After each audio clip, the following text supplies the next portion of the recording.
Mara Cernat este fondatoarea Statia School of Irish Dance. Și-a dedicat pasiunea și parcursul profesional exclusiv dansului irlandez, fiind parte din primele spectacole de acest gen susținute de români în România și urmând o carieră competițională în anii 2008-2013.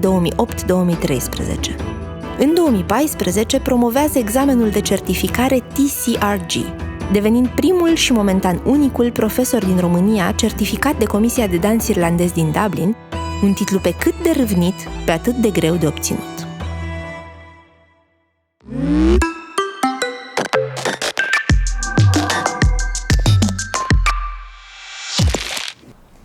Bine ai venit la Dance Topic, Mara Cernat, TCRG. Bine te-am găsit. Pentru început, dacă ne poți explicita un pic titlul tău, nu e în fiecare zi când avem așa o șir de inițiale într-o limbă stranie, exotică. Într-adevăr, TCRG este o adunătură de litere care poate să nu însemne mare lucru în România. Este abrevierea cuvintelor din irlandeză care reprezintă titlul de profesor de dans certificat de Comisia Irlandeză. Certificarea presupune o examinare pluridisciplinară. Sunt 5 probe practice și scrise de muzică irlandeză, probă scrisă de dansuri tradiționale de grup, probă practică de predat acele dansuri tradiționale de grup, probă practică de dansat solo și de predat solo. Și toate se dau în fața unei comisii organizate de Comisia de Dans Irlandez din Dublin. Și acest examen, în general, nu are promovabilitate foarte mare la prima încercare, însă eu am reușit să-l iau din prima. Și cu ocazia asta ai devenit primul profesor, singurul profesor care are dreptul să pregătească studenți pentru concursuri. Asta ar fi miza, în primul rând. Da, deci eu sunt singurul profesor de dans irlandez din România, singurul profesor certificat. Acum oricine poate să spună că predă dans irlandez. Sunt singurul certificat și asta îmi dă dreptul de a mă implica, în primul rând, în organizarea vieții comunității de dans irlandez din Europa. Am dreptul de a-mi înscrie dansatori la competiții și inclusiv la campionate europene, mondiale, și să îi duc mai departe la examene de grad, examene de probe prin care să demonstreze faptul că, într-adevăr, se află la nivelul la care se află, obțin câteva diplome, certificate tot de la comisie, la sfârșitul cărora, dacă vor, la sfârșitul celor 12 examene de grad, pot și ei să-și dea certificatul de profesor. Ok, deci un sport de performanță, de competiție, un spectacol, o comunitate, spuneai, nu știu, cu care vrea să începi din aspectele dansului irlandez în lume, până la urmă. Cred că mi-ar plăcea să vorbesc despre partea de comunitate, pentru că, de exemplu, la școala mea, lucrul cel mai apreciat este noțiunea de comunitate. Chiar săptămâna trecută, unul dintre copii mi-a spus: știi, nu m-aș mai duce la altă activitate pe care o fac, pentru că acolo nu am reușit să mă integrez, însă aici sunt băgată într-o comunitate din care simt că fac parte și din care îmi face plăcere să fac parte. Sunt comunități în toate școlile din lumea dansului irlandez și la nivel global comunitatea profesorilor de dans irlandez, comunitatea dansatorilor și la micro-nivel suntem noi cei care practicăm dansul irlandez în România, predominant în București, sunt câțiva răsfirați și în țară, care lucrăm cot la cot și dezvoltăm dansul irlandez împreună în cadrul acestei comunități. Deci lumea vine pentru comunitate sau descoperă comunitatea după ce a venit pentru alte beneficii pe care le caută? Ce îi aduce pe oameni la dansul irlandez? Mi se pare că din exterior se vede noțiunea de comunitate din cadrul școlii, însă poate nu atât de mare cât este într-adevăr. Deci cred că cei care vin pentru plăcerea sportului și a muzicii irlandeze și a dansului irlandez. Câțiva sunt care chiar știu deja de la alți cursanți despre ce este vorba și sunt atrași de ei în întregul concept de sport, competiții, spectacole, comunitate. Vârstele? Cea mai mică are 4 ani jumătate, cea mai mare are 50 și... n-aș vrea să spun greșit, cred, 54 sau 56, mereu uit. Ceea ce este foarte simpatic la noi este m-am orientat foarte mult din mai multe puncte de vedere în a integra vârste diferite în cadrul aceleiași grupe de dans. Fiecare nivel de dansatori are propria grupă, dar sunt și copii și adulți în interiorul acelei echipe. Cei drept, cei mai micuți preferabil lucrează separat, cei sub 6 ani pe cât posibil îi țin separați, pentru că au nevoie de mai multă atenție și nu mă pot împărți atât de bine cu alți cursanți mai mărișori. În schimb, cei mici, am un exemplu foarte bun la clasa de avansați. În momentul de față am o adultă și alți câțiva copii și este foarte plăcut pentru că ea este motivată de ambiția proaspătă a copiilor, iar ei învață moderația de la ea, învață disciplină și conlucrează foarte bine. Rezistențe? Ai observat lume care amână să vină, care vine și pleacă, poate revine? Ce-i împiedică sau ce-i face să întârzie? Ce-i aduce înapoi, eventual, atunci când se întorc? De obicei, la fel ca la orice altă activitate extracurriculară, problema este viața. Viața îi trage departe într-un fel sau altul de dans, de activitățile de genul acesta, cum ar fi schimbările din programul școlar, schimbările din programul părinților sau al adulților care vin la dans, mutări din țară, s-au întâmplat foarte multe, din păcate. Eu le regret, dar mă bucur pentru ei, pentru că și-au găsit o nouă viață de care se bucură. Pentru unele persoane sunt și incompatibilități. De obicei este vorba de disciplină, cea cu care nu se împacă neapărat foarte bine, cel puțin nu suficient de repede cât ar avea ei răbdare să testeze. Și atunci, da, aș spune că cam asta ar fi. Deci, compatibilitate și restul vieții. Școala, din păcate, școala tradițională sincer ne încurcă destul de mult. Sunt copii care învață în tura a 3-a, deci nu au timp să vină la dans, n-ar avea timp să vină nici dimineața în timpul săptămânii, nici după amiaza în timpul săptămânii, iar sâmbătă dimineața, în weekend, sunt prea obosiți ca să facă ceva. E mai puțin privit dansul ca o parte din educație la noi, deși ar trebui, bănuiesc. Ar trebui cu certitudine să fie o parte integrată în mentalul tuturor celor implicați în educarea copiilor. Eu, dacă aș fi profesor la școală, m-aș gândi, înainte de a-i da copilului o tonă de teme, m-aș gândi, copilul ăsta trebuie să aibă timp acasă să se miște, trebuie să aibă timp să-și dezvolte cel puțin o pasiune, nu să îl lipesc eu de birou, de scaun încă atâtea ore. Din păcate, la noi nu este acest mindset. Fiecare este pentru el, fiecare vrea să acapareze programul copilului, în loc să-i dea libertatea să se poată îngriji de propriul corp, pentru că până la urmă și despre asta este vorba. Un copil care stă la birou toată ziua, automat va avea anumite complicații fizice, complicații care în timp se agravează, dar de care dacă nu are timp să se ocupe, dacă copilul ăla nu are timp să facă mișcare zi de zi sau măcar de câteva ori pe săptămână, le va resimți și nu va ieși ok pe termen lung pentru el. Te-ai spus fiecare pentru el și educația parcă pune prea puțin accent pe a învăța copiii să lucreze în echipă. Îmi imaginez că dansurile de grup sunt o contribuție în direcția asta. Da, dansurile de grup. Noi, în primul rând, avem dansuri solo și dansuri de grup. Dar chiar și dacă lucrăm la dansuri solo, ei trebuie să se antreneze împreună. Trebuie să știe să se orienteze unul după altul, să se aștepte unul după altul, să se ajute unul pe altul. Iar atunci, dacă ei sunt învățați să fie ei pentru sine, într-adevăr intră cu un deficit în sala de dans. Dar care, în general, se rezolvă. Într-un mod sau altul găsesc variante de a-i implica. Sunt copii, și nu doar copii, mă refer mai degrabă la dansatori. Copiii în capul meu sunt toți dansatorii mei, știi, că îi cresc pe toți.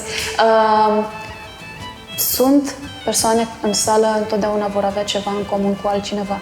Și atunci îi pun împreună să se antreneze la o anumită bucățică, de exemplu. sau îi pun să stea unul lângă altul la seria de exerciții sau îi fac parteneri în dansurile de grup. Sunt metode prin care îi pot ajuta să învețe să lucreze cu alții. Dacă tot veni vorba de însingurare, mă gândesc la anul care a trecut, pandemie, izolare, cum i-ați făcut față și ce luați din anul acesta, care e pe cale să se termine acum, înspre viitor? Luăm destul de multe. În primul rând am învățat să folosim tehnologia în avantajul nostru, tehnologie pe care o aveam la îndemână și înainte, dar nu era prioritară pentru noi, pentru că noi eram în sala de dans, făceam acolo ce ne trebuie, știi? Dar acum folosesc mult mai mult metodele de video, îmi fac o bază de pași, de dansuri, coreografii pe care le predau. Dacă cineva uită ceva sau are nevoie de ajutor când repetă acasă, pot să-i trimit videoul și s-a rezolvat. În același timp am două dansatoare, una din Tulcea și una din Baia Mare, Baia Sprie, lângă Baia Mare, cu care lucrez online. Se antrenează de acasă și vor continua să se antreneze așa. Bine, vom călători una către cealaltă, periodic, dar cu siguranță cu asta rămân după pandemie. Noi am avut norocul să avem sala de dans închisă oficial mai puțin timp, mult mai puțin decât colegii mei din lumea dansului irlandez din alte țări. Sunt unii care încă fac cursuri strict online, pe când noi, într-un fel sau altul, cu restricții și cu multe precauții, am deschis când s-a terminat starea de urgență. Ne-am limitat la numărul de oameni în sală, în schimb, asta m-a ajutat să mă concentrez mai bine pe cei care erau în sală. Deci, au fost bune, au fost rele și, apropo de însingurare, eu, cel puțin, nu am simțit atât de mult acea stare de singurătate, pentru că în starea de urgență, chiar dacă eram în casă, îmi deschideam fereastra virtuală către multe alte case, mulți alți dansatori și am socializat foarte mult cu ei. În schimb, văd, mai ales la copii care au făcut școala online până mai de ună zi, văd acea tendință de a se complace în propria cochilie, au avut reflexul de a respinge ideea de a se întoarce la școală pe viu, pentru că le era comod acasă, le era bine singuri, nu mai știu foarte bine, nu se mai simt în largul lor în grupuri mari.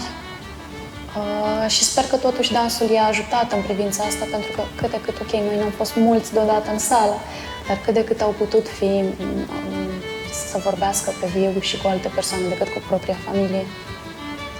Acum că redeschiderea e o normă, ce îi aduce pe noi cursanți astăzi tocmai la dans irlandez? Se întâmplă ceva ce am prevăzut, dar nu m-aș fi bucurat să ajungem în situația asta, în care toată lumea să-și deschidă porțile în același timp, pentru că toată lumea se bate pe atenția acelorași persoane.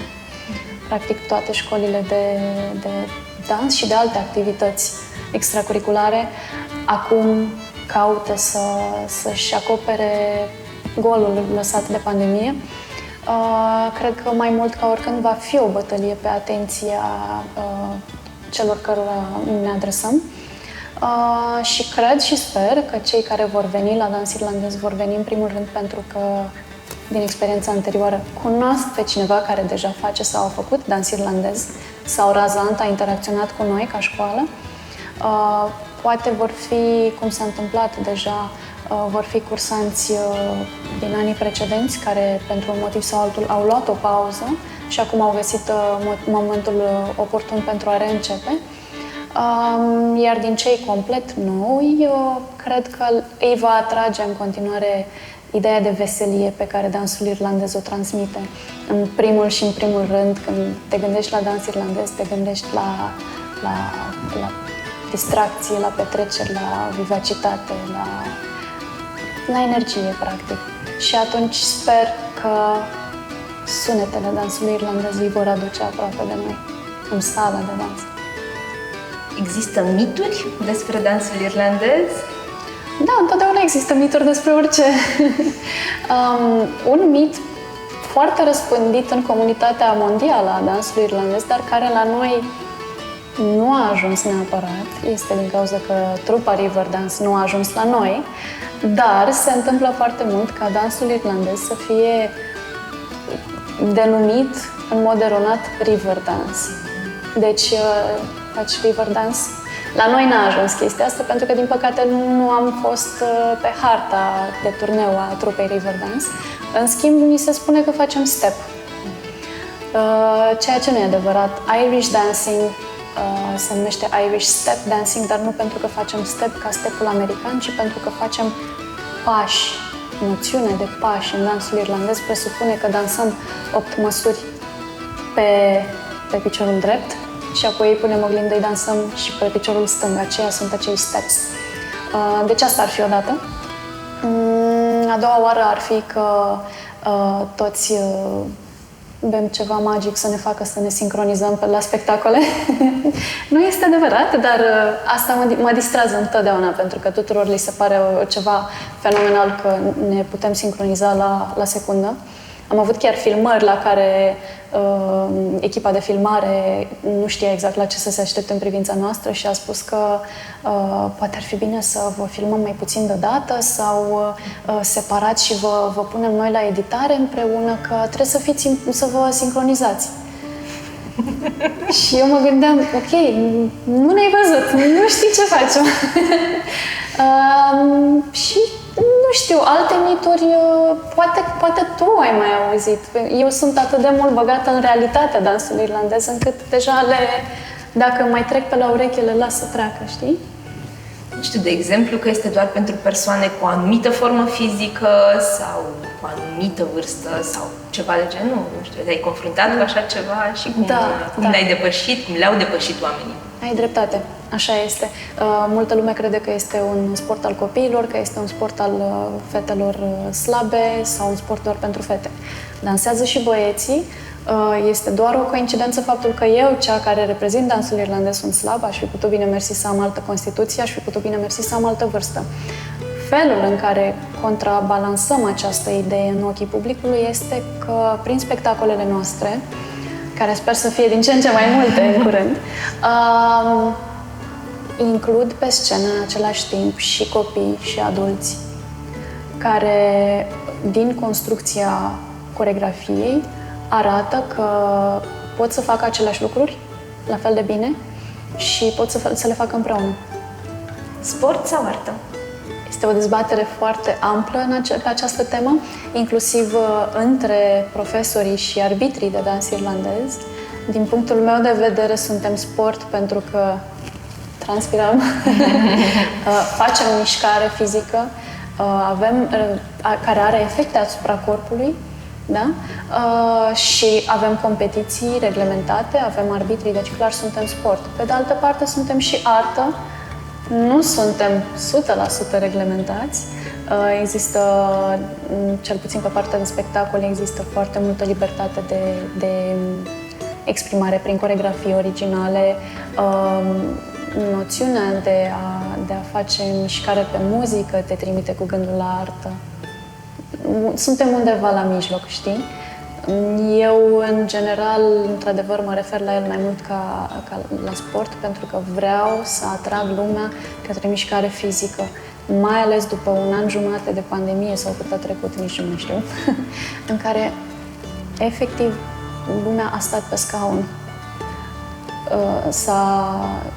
S-au modificat lucruri în musculatura lor, în postura lor, în gabaritul lor, să fim sinceri. Trebuie să îi tragem la sport. Un sport făcut plăcut prin elementul său artistic, în același timp o artă un pic reglementată de fenomenul sportiv pe care l-a generat și mă întreb și un pic despre tradiție. Ce ne poți spune despre libertatea de creație în cadrul tradițional din care vine? Nu e totuși dans care provine din originea celtică? Da, este un dans care se trage e un stil de dans care se trage din ritmul unui popor, folclorul unui popor.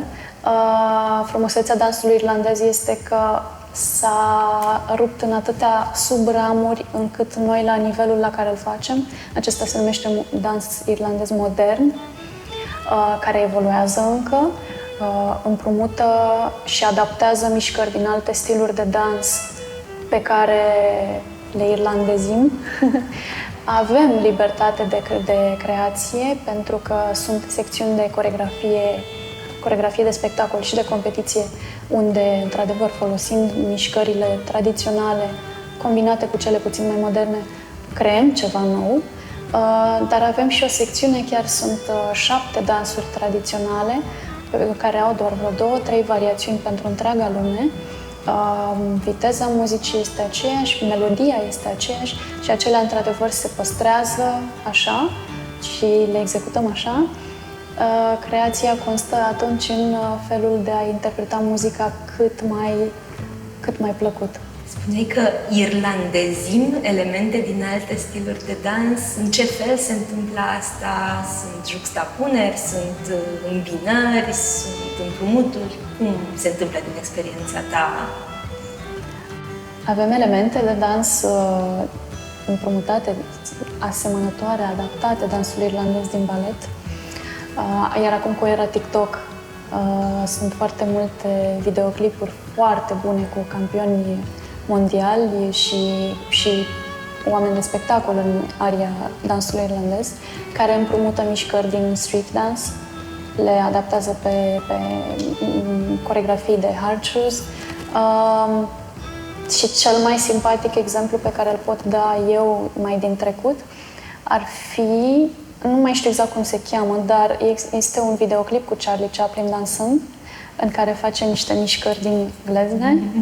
Și întotdeauna la noi se cheamă Rocks, arată mult mai fancy, dar practic e aceeași mișcare și întotdeauna, cel puțin când le predau mișcarea adulților, îmi place să fac referință la ea. Există deschidere, există în Irlanda o companie de dans irlandez de spectacole, Eriu Dance Company, care face inclusiv foarte mare parte din spectacol de sculți, ca la contemporan, foarte multe coreografii îmbinate, dans contemporan cu elemente de dans irlandez. În sate se mai dansează, în comunitățile locale din Irlanda, e o tradiție care e încă vie, așa ca atare? Da, este o tradiție încă vie.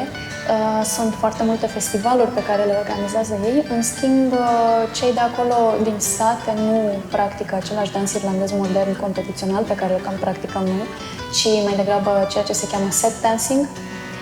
Sunt dansuri la care nu ți ridici foarte mult picioarele de pe podea, cum facem noi, de grup, în general de 8 persoane, seturi de câte 8 persoane, care sunt foarte geometrice. Au foarte multe schimbări în cadrul acelui grup, foarte multe intercalări și ale sunt accesibile tuturor. Am avut și noi un an și ceva în care am făcut acest experiment de set dancing la cursurile noastre și am avut inclusiv o bătrânică irlandeză care a venit să învețe câteva. Deci, da. Pantofii fac muzică, nu? Sunt de fapt un instrument și în vechime și azi, când dacă e vorba de hard shoes, sunt singurul instrument, colaborează cu instrumente muzicale live în practica voastră obișnuită sau cum merge asta? Mie îmi place să spun că dansatorul irlandez este un instrument muzical cu o precădere la hard shoes, deși și la soft shoes, când te miști, chiar dacă nu faci gălăgie, sari odată cu muzica sau contra ei. Te scufunzi și te înalți cu muzica.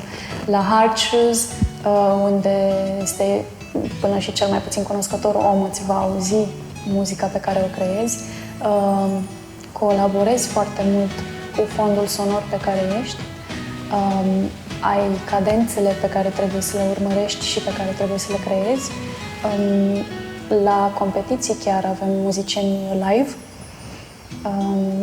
care, deși sunt obligați să mențină o viteză strictă pentru standardizarea și șansele egale ale dansatorilor, folosesc melodii diverse.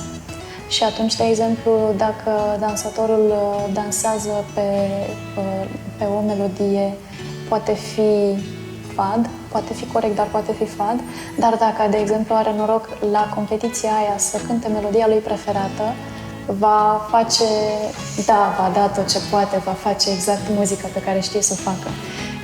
Și există și o secțiune de seturi moderne, așa cum sunt seturile tradiționale, sunt seturile moderne, cu melodie prestabilită, dar posibilități mai mari de viteze variate și de coreografie originală.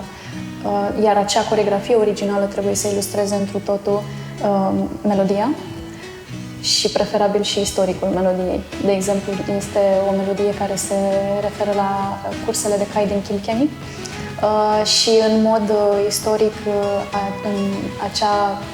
acel set întotdeauna va conține niște mișcări care arată nerăbdarea căluțului de a o lua la trap, de a avea la goană. Și în spectacolele live, mai degrabă în sesiunile din pub-uri, unde totul este mai la improvizație, mai la liber, atunci, într-adevăr, instrumentul dansator și instrumentul muzician vor colabora, vor închega împreună ceva unicat. Apropo de concursuri, mi-amintesc că era și o probă în care arbitrul e legat la ochi. Am avut o probă specială la competiția noastră din 2019, la singura competiție pe care o aveam în România, în care arbitrul era întors cu spatele. Se numea Blind Hornpipe. Hornpipe este unul dintre ritmurile din dansul irlandez și trebuia să arbitreze dansatorii strict în funcție de ceea ce auzea, nu de ceea ce vedea. Competiție care, prevăzut și dovedit, a oferit o șansă foarte bună la locul întâi unei dansatoare care nu excelează în tehnică, dar care este extrem, extrem, extrem de bună pe muzical. Înainte de a ne despărți, ce ai vrea să le transmiți oamenilor care încă ezită, dar ar putea fi interesați să înceapă acum dans irlandez? Nu trebuie să știi să faci mișcare ca să poți să pășești pragul nostru. Cel mai bun exemplu aș fi eu, care am început dans irlandez la 18 ani, ceea ce e considerat destul de târziu pentru un dansator profesionist. Nu făcusem sport toată viața până atunci, niciun stil de dans, nu aveam habar cum să-mi mișc corpul și totuși, iată-mă, dacă îți place muzica, asta este tot ce trebuie să ai ca și bagaj de pornire. Poate să nu-ți placă muzica, poate să-ți placă Trifoi, poate să-ți placă Irlanda ca țară, poate să-ți placă orice razant conex cu această lume. Fă-ți curaj, vino, te voi învăța eu să mergi pe vârfuri, să mergi cu picioarele întoarse, să faci primele sărituri, primele bătăi. Nu trebuie să știi nimic din avans. Trebuie doar să ai curaj. Noi îți mulțumim că ai acceptat invitația și suntem foarte onorați de prezența ta. Cu mare drag. Pe curând!